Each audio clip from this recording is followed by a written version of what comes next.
행복하세요? 네. 네. 행복하십니까? 네.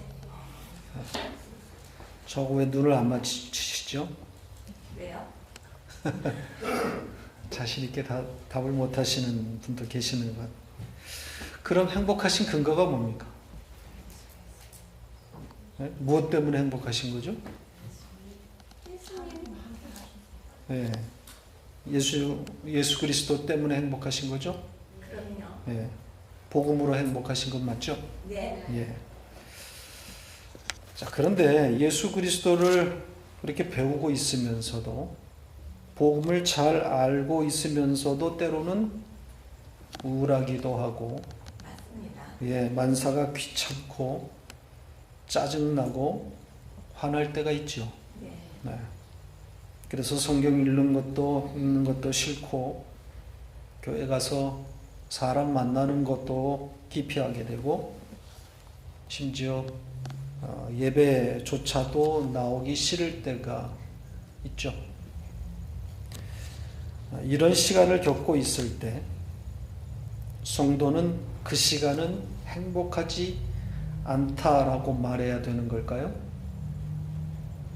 내가 너무 힘들고 사람 만나는 거 싫고 우울하고 그런 시간을 보낼 때 성도는 그 시간은 행복하지 않다 이렇게 말해야 되는 걸까요? 아니요. 여러분들이 지금 예수 그리스도 때문에 행복하고 복음으로 행복하고 있다 이렇게 말했다면 이 말은 틀린 거죠.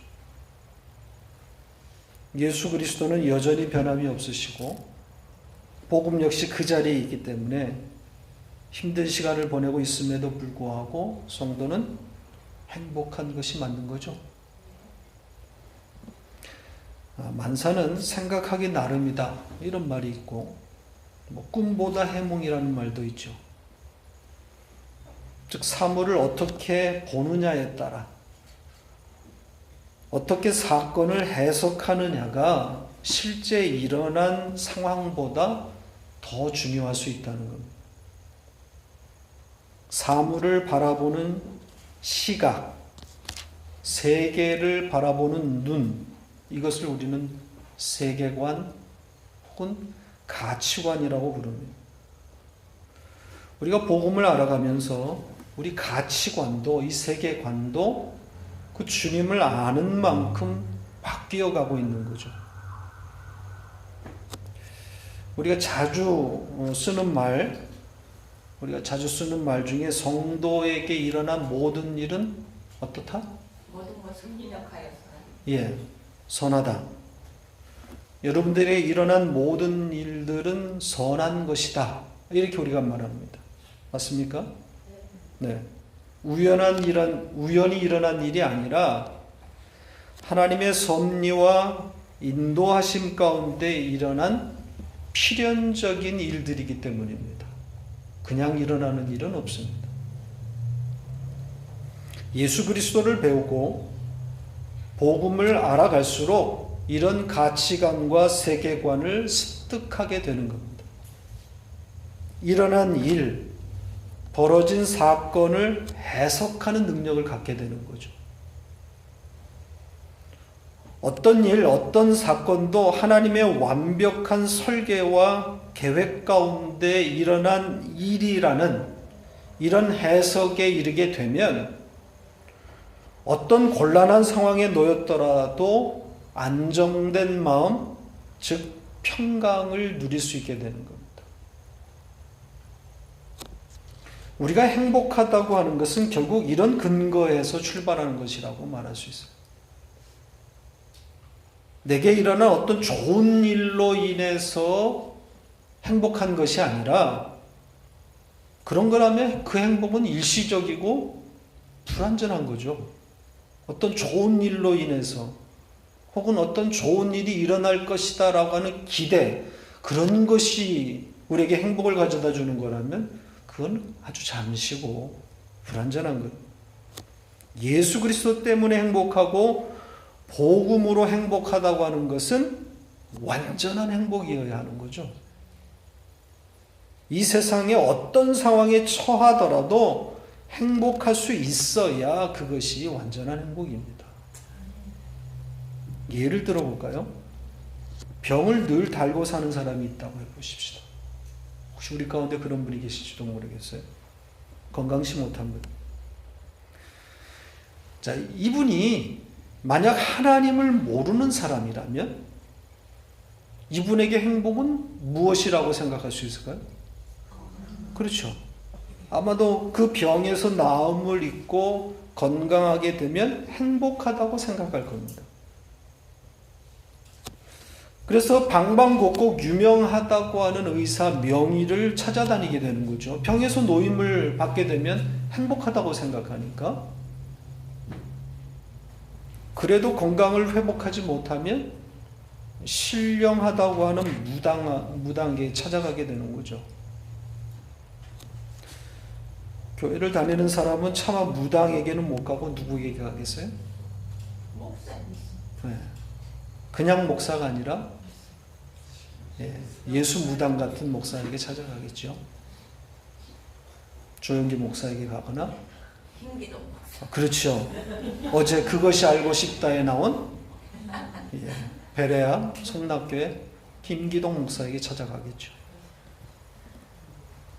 자, 그럼에도 불구하고 건강을 회복하지 못하면 이 사람은 자신이 행복하지 않다고 생각하게 되는 겁니다.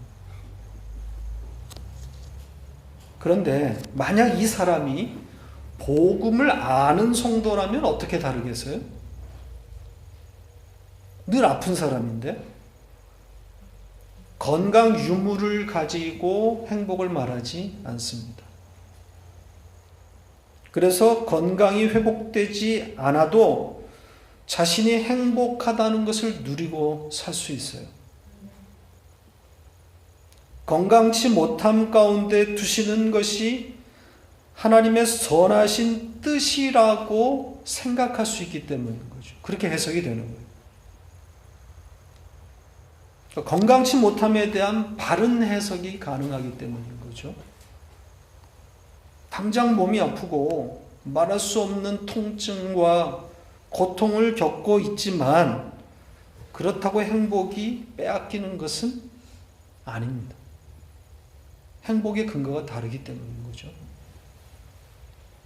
돈에 대해서도 마찬가지입니다. 돈의 있고 없음이 행복을 결정하지 못합니다. 오늘 우리가 특별한 공부를 했습니다.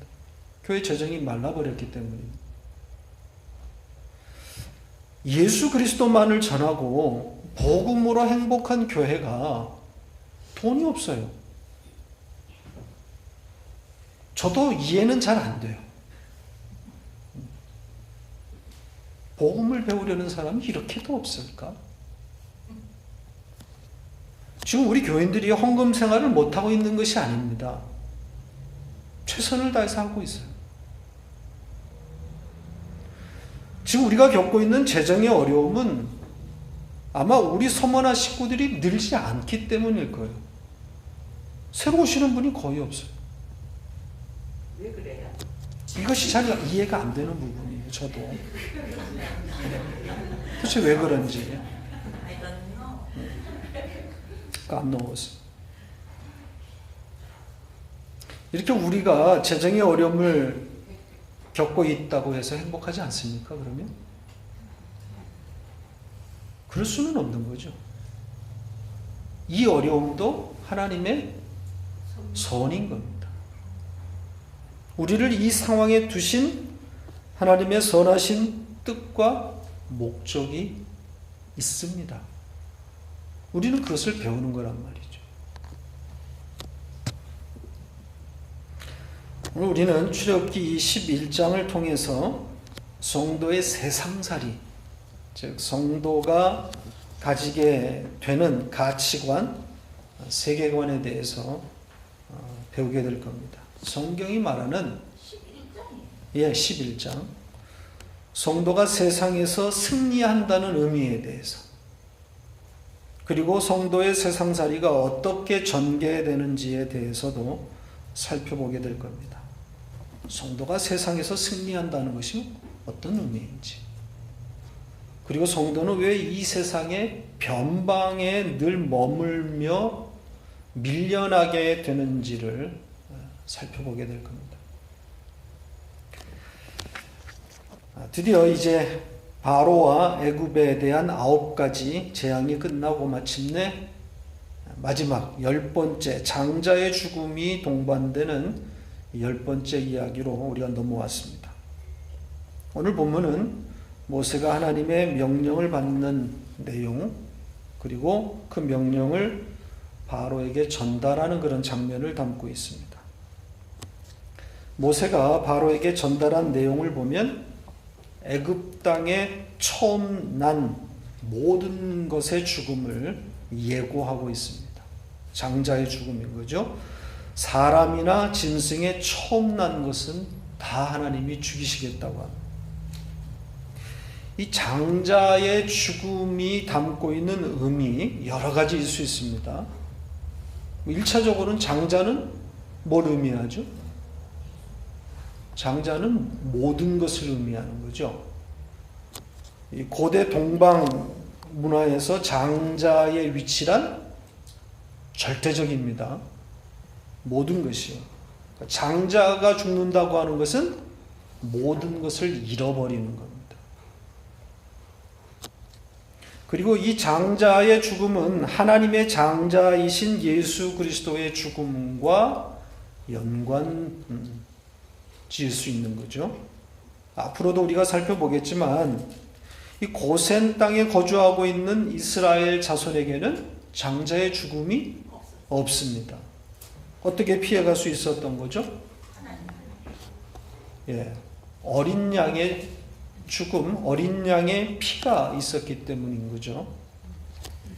6월절 어린 양이신 예수 그리스도의 대속적인 죽음이 있었기 때문에 이스라엘의 장자는 죽지 않는 겁니다. 대신 다른 장자가 죽었다는 거죠. 그러니까 애굽의 장자들이 죽고 이스라엘의 장자가 살아났다고 봐도 틀린 건 아니에요. 그러니까 애굽의 장자들을 죽이고 이스라엘의 장자들이 살아나기 때문인 거죠.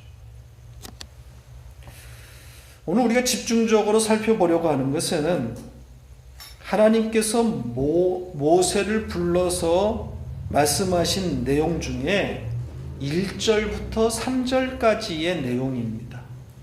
앞에 있는 부분이에요. 그 내용을 보시면 크게 두 가지예요. 두 가지로 나눌 수 있습니다.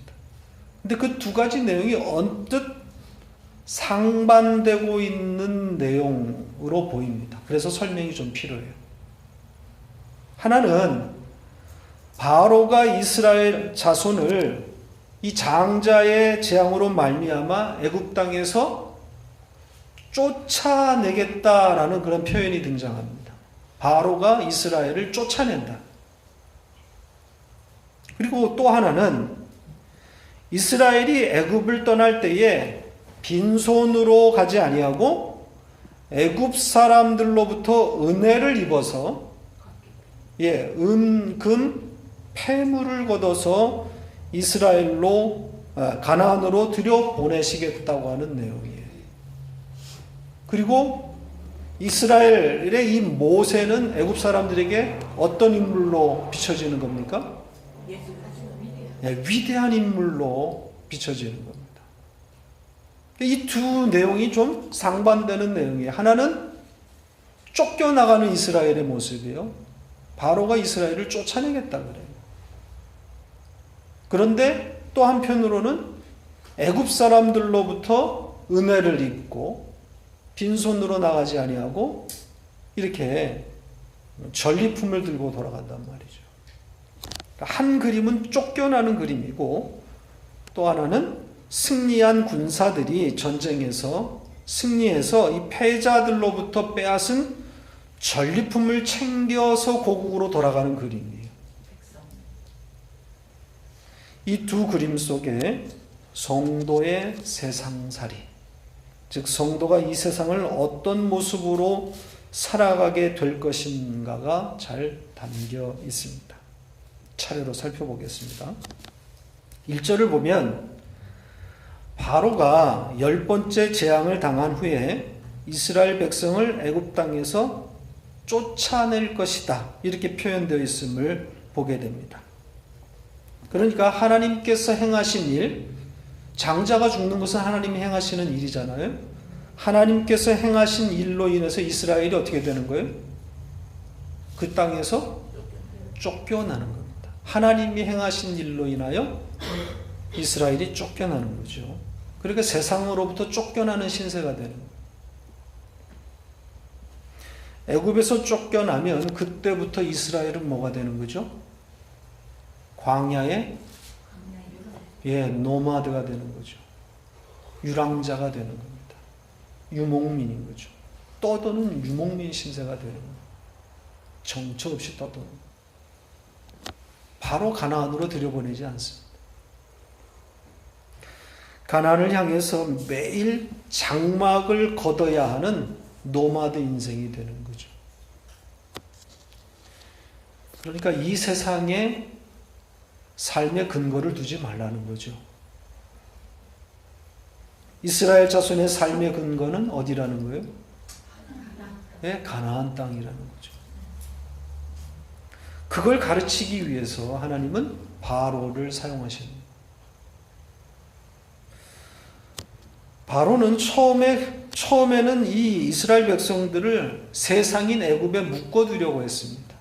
좀처럼 내주지를 않죠. 그러나 이번에는 아예 그 세상으로부터 쫓아내버린단 말이죠.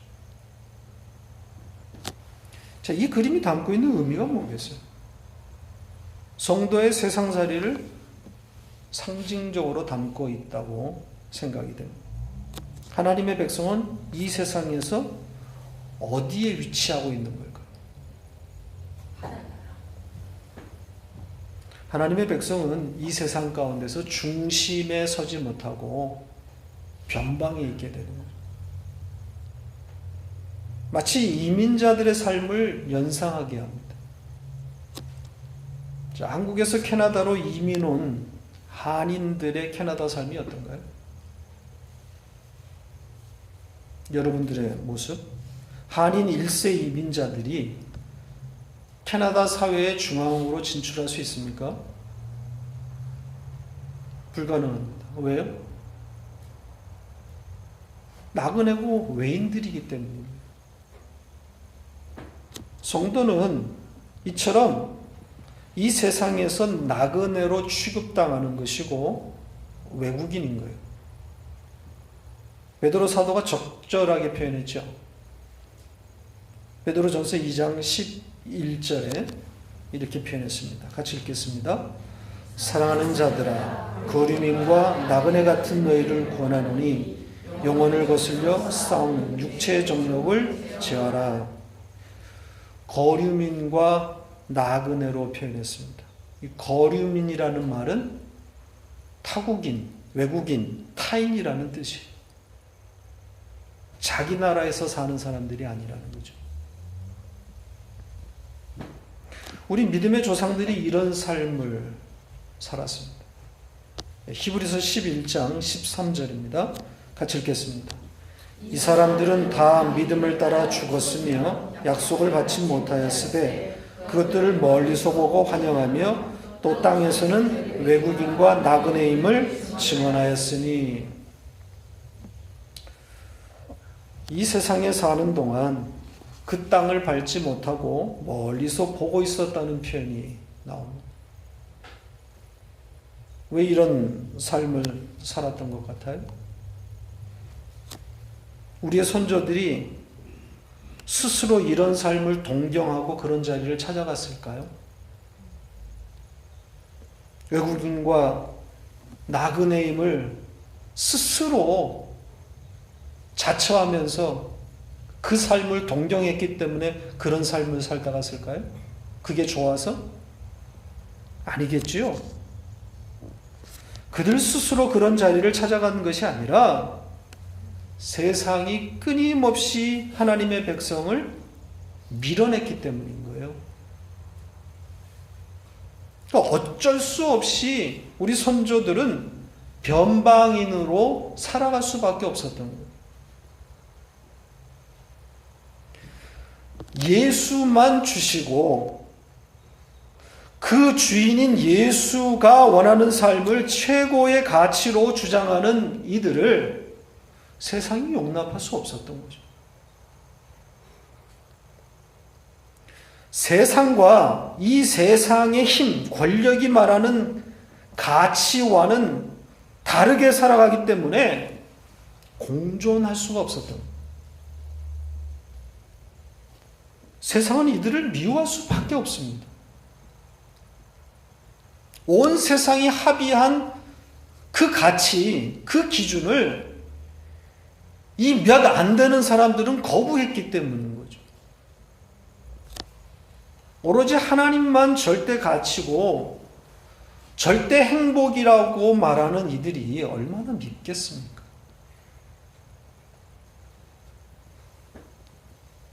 자, 요한복음 17장 14절을 보죠. 주님이 뭐라고 말씀하시는지 같이 읽겠습니다. 내가 아버지의 말씀을 그들에게 주었사오매 세상이 그들을 미워하였사오니 이는 내가 세상에 속하지 아니함 같이 그들도 세상에 속하지 아니함으로 인함이니이다. 하나님의 말씀을 받은 것 때문에 세상이 하나님의 백성을 미워한다고 말하고 있습니다. 세상에 속한 자가 아니라 예수 그리스도에게 속했기 때문에 미움을 받는 거예요. 그러니까 예수께 속해 있다는 것 그 자체가 미움의 원인이에요. 왜 그럴까요? 예수를 배워가면 배워갈수록, 알면 알수록 성도는 이 세상의 가치를 부정하기 때문입니다. 예수보다 더 귀한 것은 없다라고 말하기 때문이에요. 세상이 가장 듣기 싫어하는 말 아니겠어요? 예수보다 더 귀한 것이 없다. 예수 같은 가치가 없다. 예수만이 절대 선이고 절대 가치고 절대 행복이다. 세상은 이 말이 가장 거슬리는 거죠. 예수의 가치도 좋고 우리가 생각하는 가치도 좋은 것이다. 같이 가자고 세상은 말하지 하나님만 절대 선이고 절대 가치다. 이것을 세상이 좋아하지 않아요. 제일 듣기 싫어한다.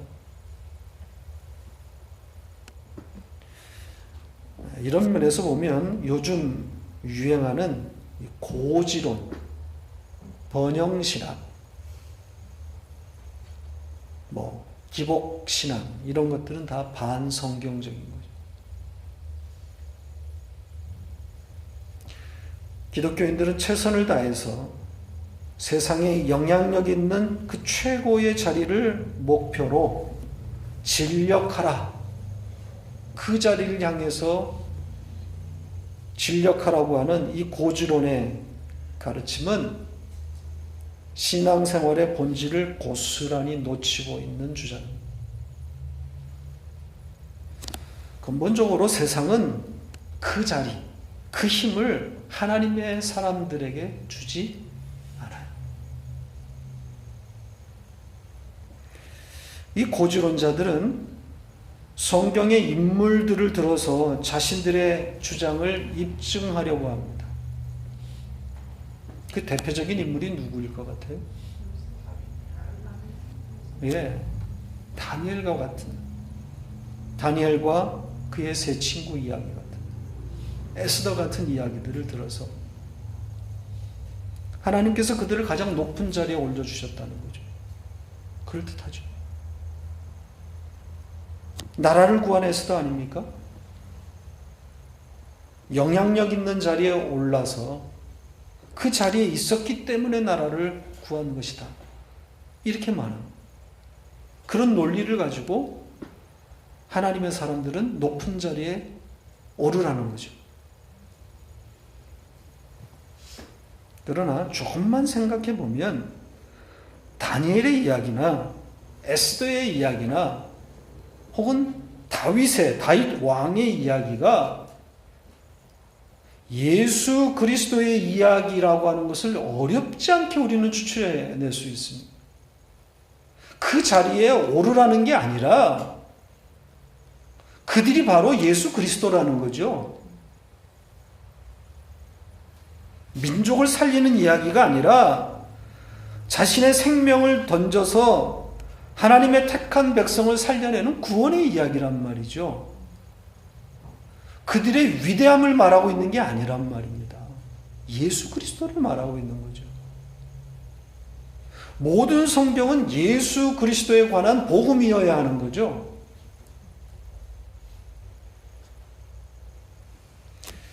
고지 꼭대기에 올라서 세상을 놀라게 하고 수많은 공헌을 했다고 알려진 그런 기독교인 이야기들을 많이 들어보셨을 거예요. 예수를 믿어서, 예수를 잘 믿어서 이 세상을 변혁시킨, 세상에 공헌을 한 기독교인들 이야기들 많이 들어보셨을 거예요. 대표적인 사람들이 누굽니까? 슈바이처는 기독교인도 아니고, 뭐 강철왕 카네기, 네. 시대의 갑부이고 역대 미국 최대 갑부로 손꼽히는 록펠러,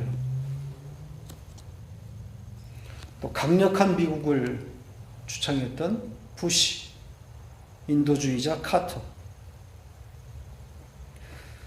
예수 잘 믿는 나라치고 가난한 나라가 없고 예수 잘 믿는 나라치고 미개한 나라가 없다. 흔히 말하고 있는 이야기죠. 복음을 받아들인 나라치고 가난한 나라가 없다.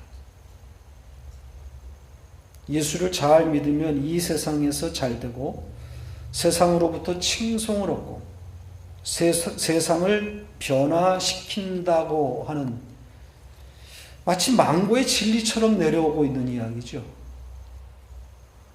예수 믿는 민족이 세상을 끌어간다.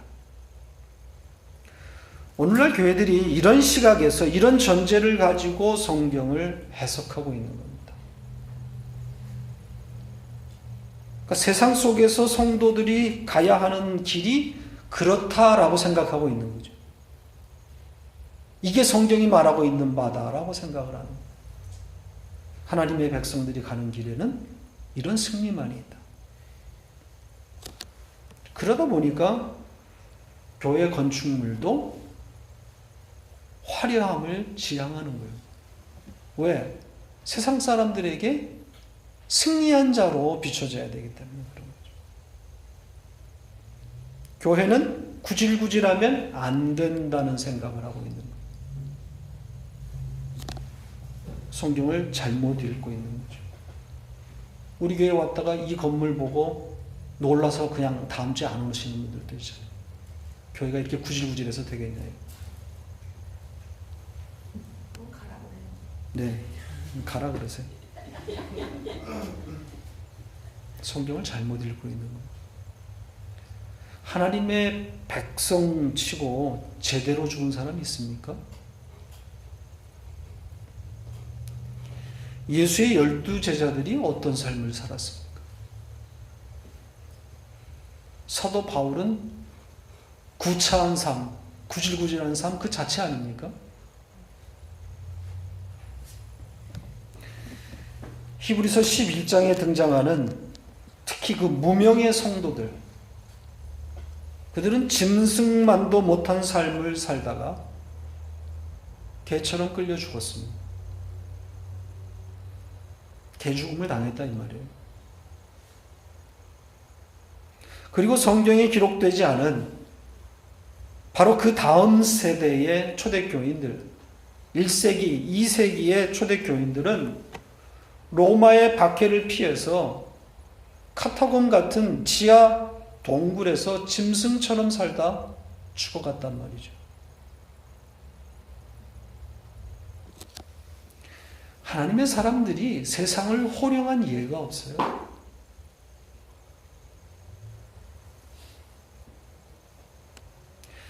세상에서 힘과 영향력을 가지고 교회를 발전시켜 왔다.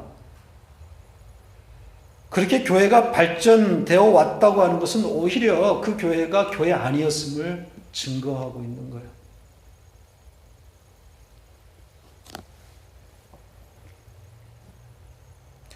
자, 그렇다면 하나님의 백성인 우리는 어떤 태도로 이 세상을 살아야 되는 걸까요? 성도의 세상살이는 어떠해야 되는 걸까요? 그리고 우리가 가장 어떻게 보면 관심을 갖고 있는 우리 자녀들에게 어떤 교육을 시켜야 할까요? 이 젊은이들에게 어떻게 말해 주어야 될까요? 이 세상을 어떻게 살라고? 세상 꼭대기 높은 자리, 이 성공을 무조건 포기해야 하는 것이다. 이렇게 말해야 될까요? 그렇게 가르쳐야 될까요? 이 쉽지 않은 문제거든. 올라가려고 그러지 말아라.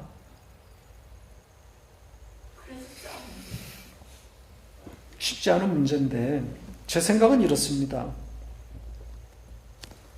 최선을 다하는 자세는 필요하다고 생각을 해요. 공부를 하든 일을 하든 열심히 노력하는 것은 필요합니다. 그러나 그 자리, 그 목표보다 더 중요하고 더 큰 가치가 있음을 명심해야 하는 것이고 그것을 가르쳐야 되는 거죠. 그 자리, 그 고지가 성도의 목표 지점도 아니고 또 그것에 올라서 그 영향력으로 복음이 전파되는 것이 아니라는 것도 알아야 되는 것. 힘으로 복음을 전하는 게 아니라는 거죠. 복음은 오로지 당신의 택한 백성들만이 성령께서 하시는 말씀을 듣고 깨닫게 되는 거죠. 설득되는 게 아니란 말이죠. 세상의 힘으로. 그리고 본질적으로 하나님의 백성은 세상 꼭대기에 오르지 못합니다. 결국은 쫓겨나게 되어 있어요. 세상이 용납하지 않습니다. 결국 이렇게 쫓겨나게 될 것인데 그렇다면 뭐하러 공부하고 열심히 살아가야 하는 걸까요? 어차피 쫓겨날 것인데 세상은 절대로 그 자리 용납하지 않아요.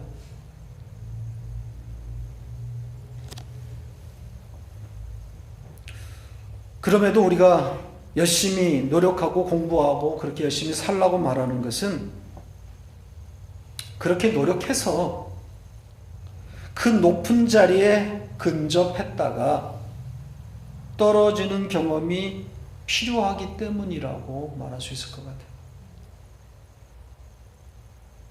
그렇게 떨어져 봐야 하나님만이 절대 가치고 절대 선이라고 주장하는 그들이 결국은 근접했다가 그 꼭대기에 오르지 못하고 쫓겨나가는 그런 경험을 통해서 세상을 알게 되는 것이고 또 그 자리에서 예수 그리스도를 배울 수 있기 때문입니다. 그러니까 떨어지기 위해서 최선을 다하는 것이다. 이렇게 역설적으로 말할 수 있는 거죠. 최선을 다해서 거기까지 근접을 해봐야 세상이 어떤지를 아는 거예요. 이 세상은 그 자리를 내어주기 위해서는 그들에게 절을 해야만 그 자리를 내어준단 말이죠. 마귀가 예수에게 요구했던 것과 똑같은 거예요. 이 세상의 위대한 이 힘을 네가 인정하면 내가 줄게. 그러나 절대 힘이 하나님이고 절대 가치와 절대 선이 하나님이다라고 주장하는 한 세상은 그 자리를 주지 않는 거죠.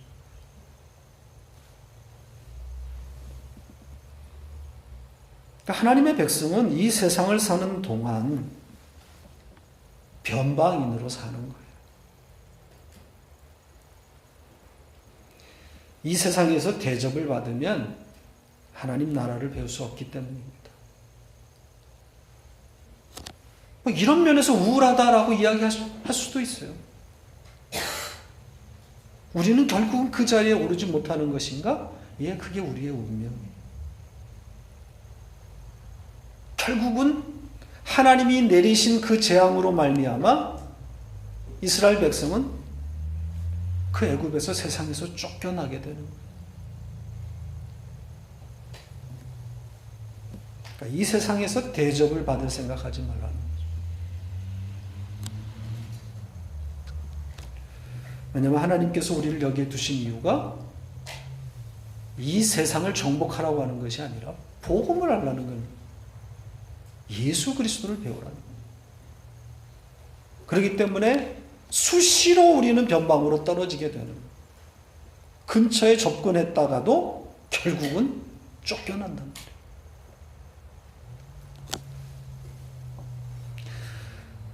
한 가지 그림이 더 남았죠.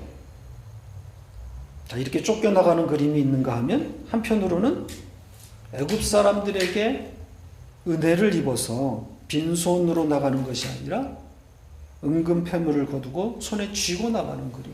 그리고 모세가 애굽 사람들에게 위대한 사람으로 보여진단 말이죠. 그러니까 이 그림만 가지면 고지런히 맞는 것 같기도 하지 않습니까? 와, 그렇지. 하나님의 사람은 이렇게 세상 속에서 위대한 사람으로 비춰져야 됩니다.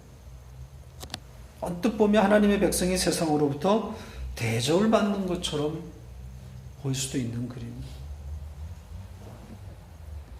제가 이미 그럴 수 없다는 것을, 본질적으로 그럴 수 없다는 것을 말씀드렸으니까 이 그림은 당연히 뭘 상징하는 거겠어요? 성도의 뭐? 예, 성도의 승리를 담고 있는 거예요. 그렇죠? 승리의 의미를 담고 있는, 성도의 세상 정복을 말하고 있는 거예요. 그러니까 애굽 사람들로부터 은금 패물을 거둔다고 하는 것은 이 전리품을 거뒀다는 의미거든요. 전쟁에서 승리했다는 거예요. 자, 이것을 우리는 성도의 왕 노릇이다 이렇게 말합니다. 성도는 이 세상을 그렇게 정복하는 거예요. 왕 노릇하는 거예요. 주님이 세상을 어떤 방식으로 이기셨는지, 주님의 왕 노릇이 무엇인지 생각하시면 어렵지 않게 이해가 될 겁니다. 주님의 왕 노릇이 무엇이었는지, 어떤 의미였는지를 여러분이 아신다면 성도의 왕 노릇도 그리 어렵지 않아요. 자, 우선 요한복음 16장 33절을 보십시다. 우리 주님이 뭐라고 말씀하시는지 같이 읽겠습니다. 이것을 너희에게 이르는 것은 너희로 내 안에서 평안을 누리게 하려 함이라. 세상에서는 너희가 혼란을 당하나 담대하라. 내가 세상을 이기었노라. 주님이 세상을 어떻게 했다 그래요? 이기셨다 그래요. 이기셨다. 근데 이 말씀 바로 앞에 성도에 뭘 언급하고 있죠? 환난. 네. 환란이 언급되어 있어요. 닥쳐올 환란이 언급되어 있단 말이죠. 그러니까 모든 것이 사실은 다 상징적으로 의미들이 다 들어가 있어요. 지금 주님이 세상을 이기었다, 내가 세상을 이겼다 이렇게 선포하고 있는데 이 말씀을 언제 하신 거죠? 이 말씀이 언제 하신 말씀이에요? 이게 지금 요한복음 16장이란 말이죠. 이 고별 설교 아닙니까? 예수님의 유언 같은 그런 말씀들이요. 십자가를 바로 앞에 두고 하신 말씀이에요. 그 죽음을 피해갈 수 없다라는 것을 우리 주님이 잘 알고 계신단 말이죠. 그 죽음을 앞두고 주님이 하신 말씀이야. 내가 세상을 이겼다. 이게 주님의 왕노릇이에요. 세상에 의해서 죽임을 당하는데, 그렇게 죽어가는데, 세상은 개죽음이다, 비참한 죽음이다 이렇게 말하는 그 죽음인데 우리 주님은 오히려 세상을 이겼다라고 말하고,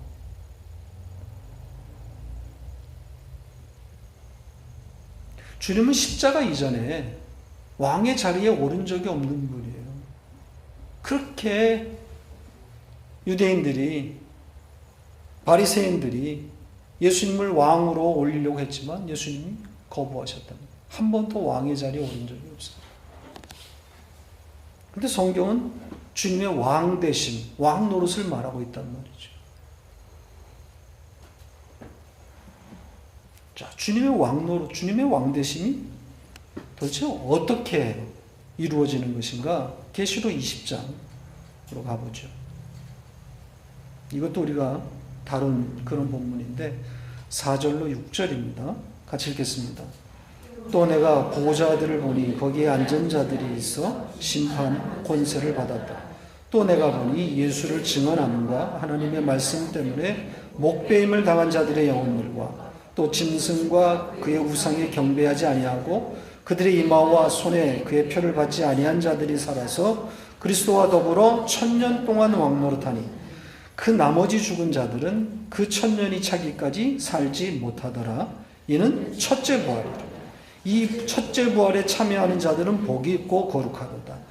둘째 사망이 그들을 다스리는 권세가 없고 도리어 그들이 하나님과 그리스도의 제사장이 되어 1000년 동안 그리스도와 더불어 왕노릇하리라. 그리스도의 왕노릇과 성도의 왕노릇이 같이 언급되어 있습니다. 그렇죠? 천년 왕국에 대한 말씀 아닙니까? 자, 천년 왕국에 대해서 우리가 어떤 해석을 했죠? 문자적인 천년 아니라고 그랬죠? 네. 우리는 성도의 영적 현실로 해석했습니다. 그 성도는 이 영적 현실로 세상을 정복하는 자들이에요. 그렇잖아요. 우리에게 주신 그 영원한 승리, 예수 그리스도로 말미암는 그 승리, 그것으로 세상을 부정하는 자들이란 말이죠. 이 세상의 가치를 부정하는 자들이에요. 이 세상 아무것도 아니네, 이렇게. 그러니까 세상을 부정하는 방식으로 성도는 세상을 정복하는 거죠. 세상을 어둠으로 정복하는 게 아니라 세상을 장악함으로 정복하는 게 아니에요. 돈을 가짐으로, 건강을 가짐으로 그래서 세상을 정복하는 자들이 아니라 세상의 가치를 부정하는 방식으로 정복하는 거란 말이죠. 이게 성도의 왕노릇이에요. 그 주님이 세상을 이겼다. 주님의 왕노릇도 바로 이거란 말이죠. 세상을 어둠으로 왕이 되는 게 아니라 세상으로부터 오히려 죽임을 당함으로 버려짐으로 세상을 정복하는.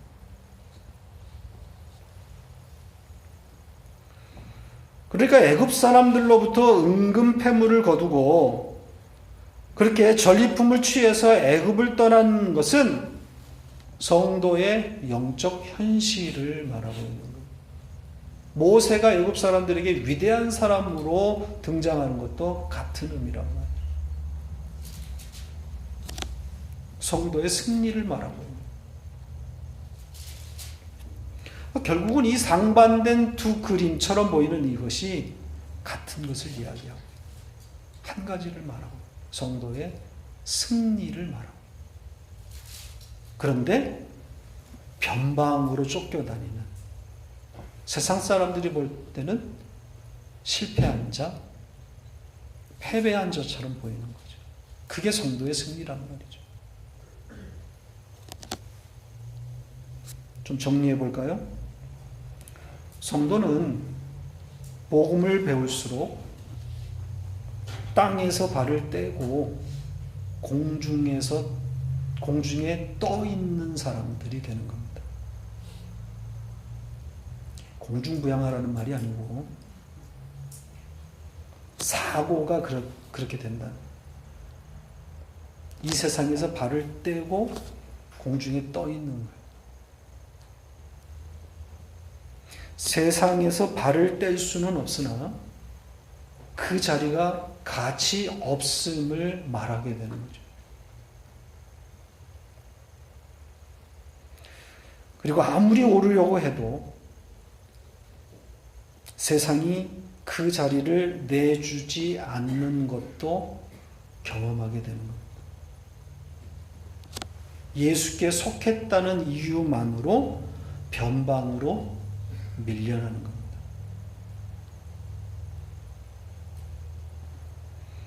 자, 이 문제는 쉽지는 않은 문제예요. 지금 고지 꼭대기에 올라 있는 소위 기독교인들, 그들의 그 모습에 대한 분분한 의견이 있을 수 있습니다. 예수 잘 믿어서 돈 많이 갖고 있고 높은 자리에 앉아서 영향력을 갖고 있는 그들, 과연 그들이 하나님의 사람들인가? 어려운 문제입니다.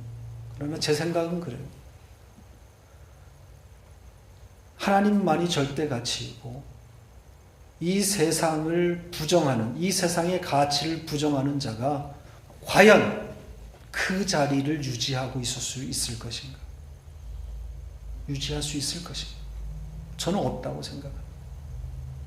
그 자리에 있다고 하는 것은 그 세상에게 절하고 있기 때문에, 그 세상에게 굽혔기 때문에 그 자리에 있는 거라고 저는 생각을 해요. 그들이 기독교인이 아니다 이렇게 말하고 싶지는 않아요. 그러나 적어도 그 자리에 있는 것은 이 세상에 굽히고 있기 때문이다. 그렇게 보는 거죠. 성도는 끊임없이 밀려남을 경험하게 되어 있어요. 야, 이 세상이 내 자리를 주지 않는구나. 내가 이렇게 노력을 하고 이렇게 악착같이 열심히 진력해 왔는데 하나님만이 절대 가치고 절대 선이라고 그렇게 믿고 따르는 그 이유 하나만으로 이렇게 밀려나는구나.